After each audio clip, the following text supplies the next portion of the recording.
Here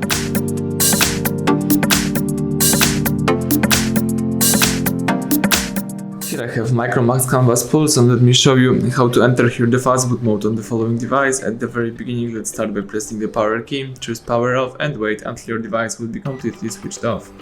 Then let's wait until your device will be dark, and now you can use the power key and volume up together. So let's hold down together those two keys, power key and volume up, keep holding both keys and release them as soon as boot mode pops up. Here you can navigate by using volume up and confirm options by pressing volume down. Let's choose here the Fastboot and press volume down to confirm it.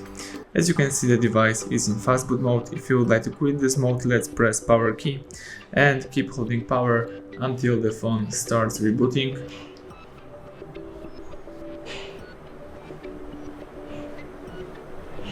Now you can release power. The phone is booting, so let's wait a few seconds.